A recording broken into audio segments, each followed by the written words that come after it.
Girlfriend 26 cheated and left me 30 and took our child 6. My girlfriend and mother of our child have been together the last 8 years. We have a child age 6 and have lived together the last several years.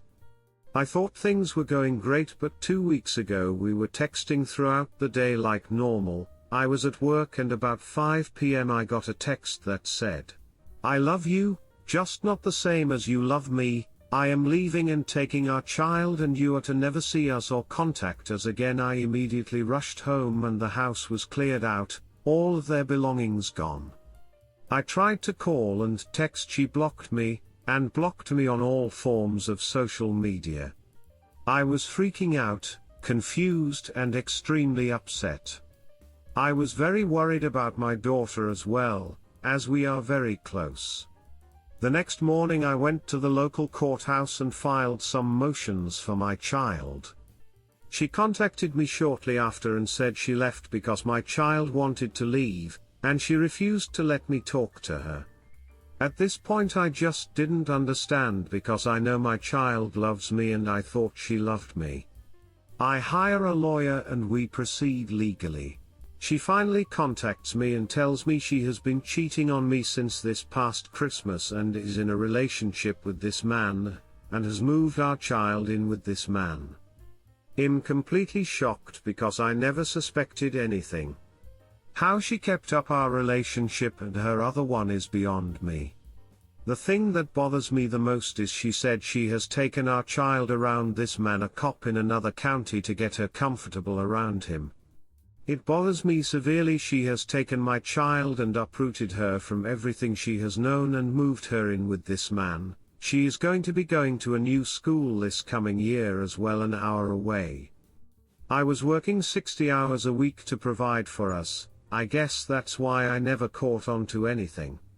The advice I am seeking is, how can I move on and heal from this as an individual when I have to be in contact with her for my child? Edit. Thank you all for the feedback and comments. Just to clarify, I did hire a lawyer and I did go to the court and file a few motions and custody etc. Once she got the papers delivered, she contacted me to reach an agreement to be submitted to the court so we would not have to go to court.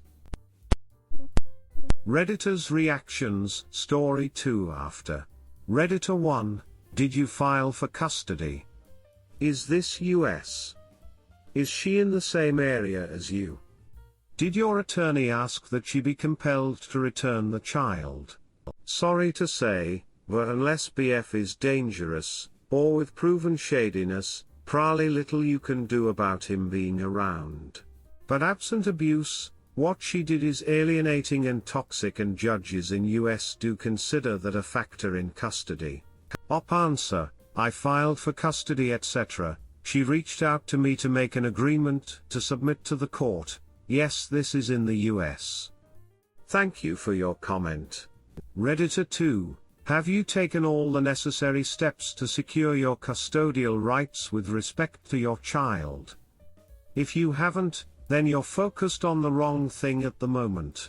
Redditor 3, you keep your lawyer and the court involved. You now know she can't be trusted. Story 2, she cheated. I'm figuring it out and it hurts. Hello everyone. I 34 meters found my wife 33F in our bed with another man. A little background. For the sake of my sanity I will refer to wife as Ellie. My best friend's name is Omar. Not real names. Ellie and I met in college and hit it off right away. When we started dating I was not really assertive. You could accurately say that it was her showing interest and desire in me that made me really begin to value myself and work past a ton of insecurities I used to deal with. I was just a hard-working, nerdy smart dude, but had never had any real luck with women. To me it was almost incredible that someone as smart and beautiful as her would show as much interest in me as I showed in her. We both have always been driven, which led to us separately building small businesses of our own by the time we graduated college. We moved in together after graduation and a year later married. We had, what I considered, a very strong marriage. We had weathered family tragedies, professional challenges, small and large disagreements, and always managed to work through everything, and I felt it always made us stronger.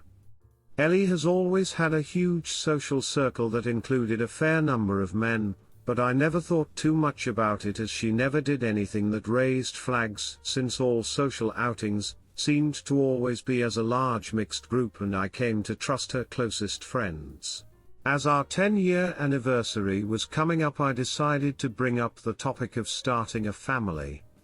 Early on in the relationship we had together decided to compromise on the size of our family. I wanted kids, she wanted none or at most one, so we agreed on having one. Now 10 years into our marriage, secure economically and thinking how healthy though our relationship was, I brought the topic up. I can't help but think me doing this may have started this whole chain of events. A little over 3 months ago she tells me she is going out with her friends to have some fun. She basically told me she needed to unwind as she was getting stressed about me asking about having kids again. That night she comes back at 4 a.m. Starting with that day our bedroom goes completely dead. In our relationship Ellie has always initiated as much as me, in fact on average I would say more often than me, and for rare periods when we were dealing with traveling I can't think of us ever going more than 5 days without some form of intimacy. She starts going out more, guarding her phone, avoiding me, all this stuff I had never seen from her before. After about 3-4 weeks of this I talk to Omar, my best friend, and he points me to Reddit, and I start reading. Eventually I decide I need to do something about this as it's beginning to put me in a bad mood. I don't just want to trust her, I like to trusting my wife, I need to trust her. Well, needless to say I get my hands on her phone and check her calls and texts, feeling like a complete monster violating her privacy. Turns out that one of the people new to her social circle is an old high school flame from before we were together. The more I dug, the more I found. I think the fact I'd always trusted her completely made her complacent about hiding the affair better. I found out that during that party a month before, he had attended, and they spent all night catching up and ended up kissing, not even really hiding it from her whole group of friends, and then conveniently going to the bathroom at the same time. Up to this point all I had felt has been this giant pit of anxiety in my stomach, a part of me trying to hold on to the image of the woman I thought I had married, a kind of self-delusion.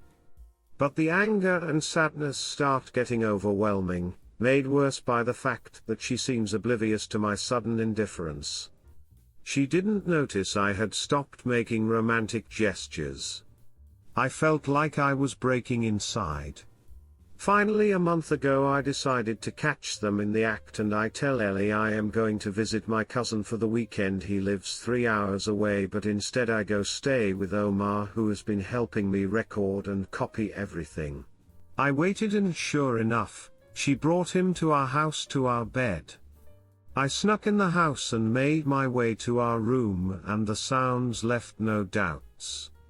They were so into it they didn't notice me standing there at the door recording them with my phone. I literally felt something in me break, like something in my soul snapped so hard I could hear it. My veins went ice cold, and something like a 10-ton anvil had been dropped on my chest. I couldn't breathe. I went numb.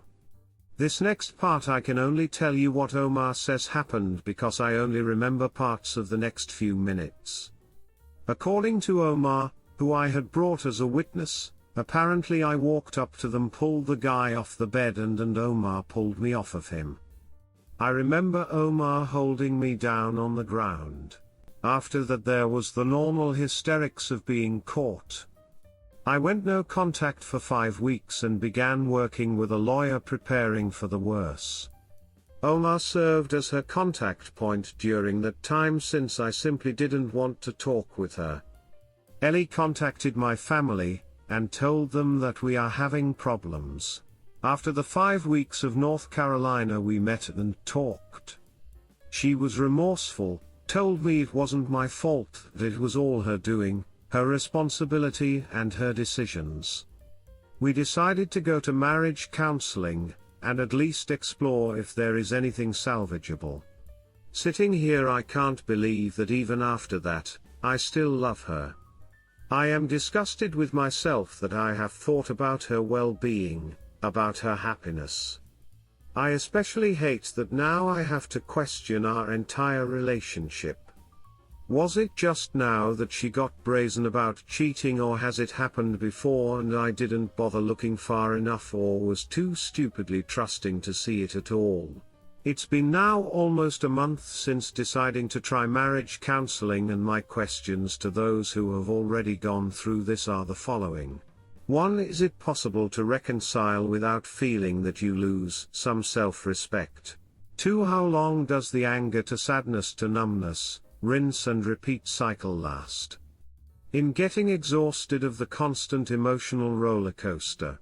3. I find myself really loathing the whole idea of having to essentially be on the constant lookout. Is that a sign of me wanting out or just me being exhausted? Cause I honestly can't tell. I'll take any advice, honestly. I love her, I've been head over heels for her since we met back in college. I want to work it out.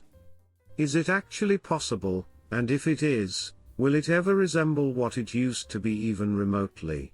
Redditor's reactions update after. Redditor 1, from what I have seen, experienced and read, bringing AP to your marital bed means there is no respect for the spouse whatsoever. There may be still chance for reconciliation if there's some sacredness with marital bed and property, but it's obvious that it means nothing to her. She has no respect for you, so you need to give yourself some respect. Maybe all this time she's with you, she's always had this what if with her old flame. And she jumped on him when she had the chance. If you reconcile, you can never be sure if she won't monkey branch when she bumps into another old flame. Op answer, yeah, even though she has been saying and doing all that we've read and been told is needed to reconcile, fing him in our own bed feels like a particularly loud statement about what she really thinks and feels towards me. Redditor 2, you said you want children. Is this still the woman that you want children with? Good luck. Op answer, thank you for this.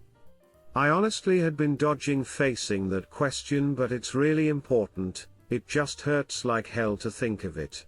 Redditor 3, dump her. She lied again, and again and again.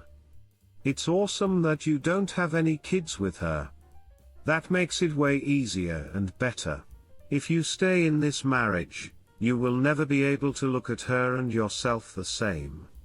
Watching her with another man when she should have been faithful to you, it's so heartbreaking.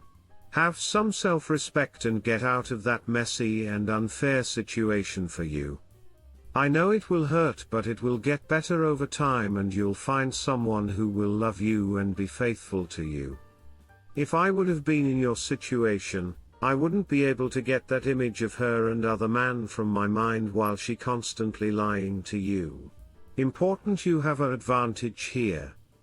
If you want to continue fixing your marriage, ask her for postnup where all your assets are protected in future, no alimony or spousal support in case something happen in the future.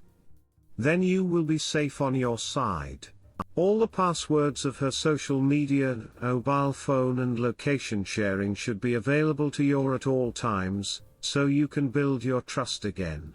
Remember, she have to put the most effort in your marriage. It can take months to several years.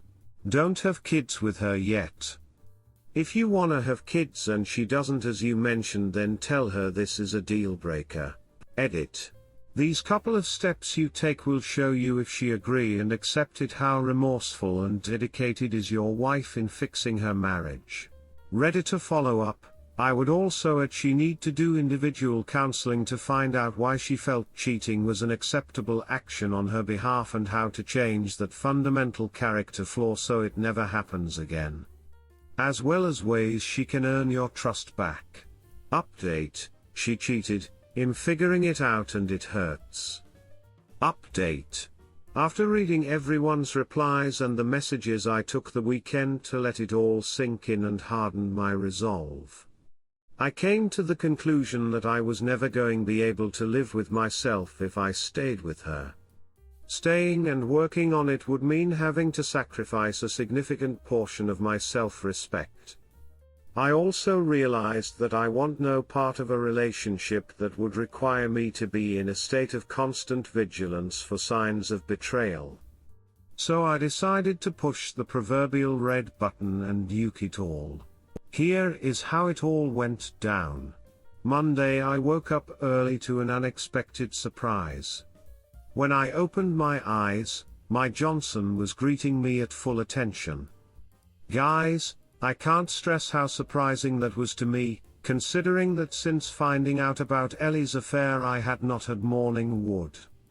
It was like my body was saying, hell yeah, we are gonna get this done today and be done, ready for something new. I actually laughed so hard at seeing it that Omar and his wife came to check in on me, thinking I was having some sort of mental breakdown. I got up, got ready and called Ellie's dad and told him we needed to talk. I met up with him about an hour before our MC. The whole drive there I was surprised at how calm I was about it. I could still feel an ocean of emotions somewhere deep down, but on the surface I was not feeling anything. We met up at a little mom and pop breakfast place near his house and we sat down. Ellie's dad is a good man, light-hearted and funny, but more importantly, he is level-headed. I thanked him for how he and his wife had treated me all these years and told him I was sorry to have this talk with him. He listened patiently, but as I started telling him why I was going to be divorcing his daughter, he lowered his head. I could tell he was ashamed and angry, not at me, but at Ellie. He told me he understood, and I asked him to not tell Ellie as I was going to be telling her within the hour. He agreed, we shook hands, and then he told me to take care. I hated having to shatter his image of her. I debated with myself if I should have asked him to care for her, but I shouted down that instinct because he is her dad. Of course he will care for her, but also it is no longer my business to care for her, she is a big girl. Next I went to our scheduled MC session. I had been rehearsing all day Sunday what I would say to her and how I would say it. I wanted to essentially emotion-proof my actions and words for the next few hours. I sat there in the parking lot for 10 minutes and just prayed. I hadn't felt like I wanted to or could since all this started. When we sat down for MC, Ellie was wearing one of the dresses I loved to her in, and for a split second I forgot everything, but then the visceral disgust and anger I felt pushed the attraction completely out. I let the counselor get things going like our previous sessions, and after about 10 minutes of her and Ellie talking I interrupted. This is how it went. Excuse me, I have a few things I need to say and to Ellie, and that I wanted to be able to say here, with a neutral third party. If at any point I am interrupted I will simply leave, and that's that. Ellie, I have come to realize I do not need to know if this was the only time you cheated. It doesn't matter. I do not need to know how long it went on for. It doesn't matter. I do not need to know how many times you cheated.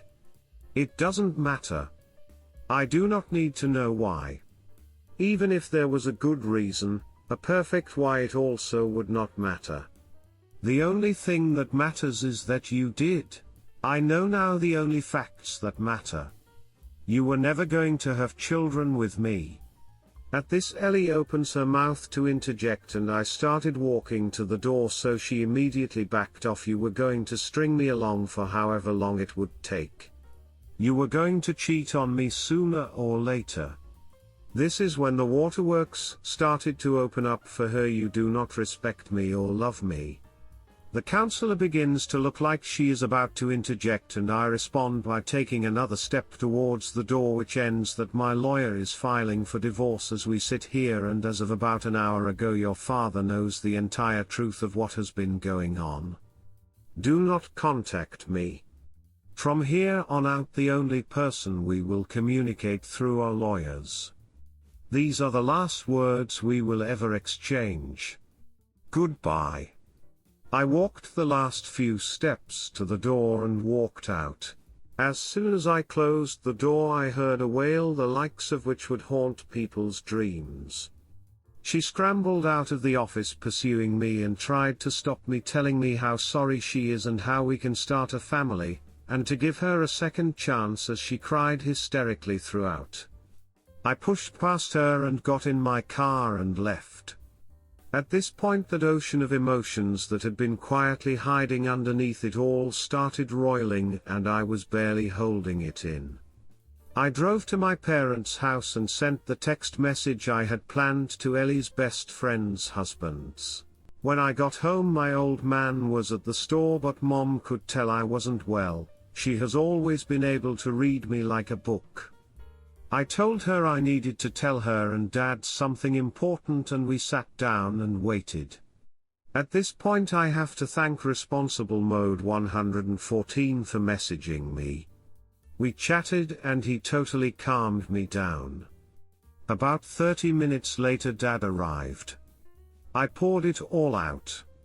The more I talked, the more I felt that ocean of emotions emptying and all that pain pouring out of me. When I finished talking to my dad, he just held me as I cried into his shirt for a solid 20 minutes.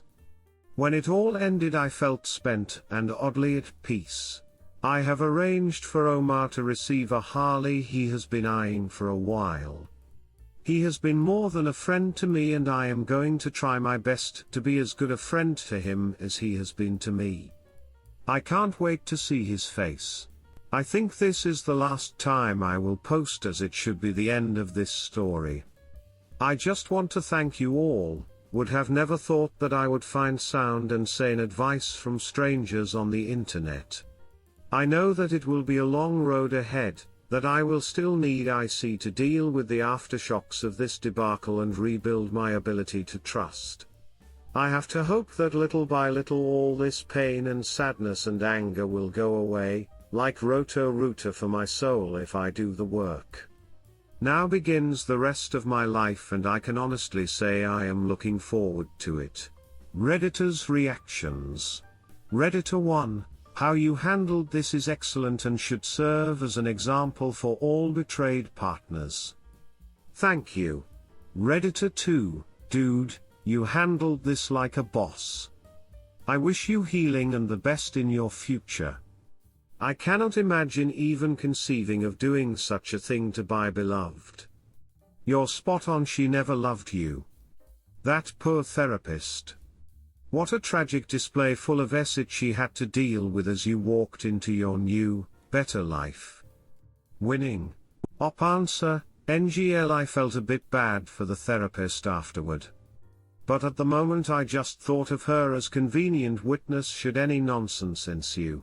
Redditor 3, thank you so much for the update. You handled that handsomely. I'm happy you made the decisions you did. You will be okay. Good, hope I was one the PPA who were helpful. Wishing you all the best. Redditor 4, you have clearly demonstrated that you have an understanding of what you can and cannot tolerate. You have acted in parallel with your articulated philosophical beliefs.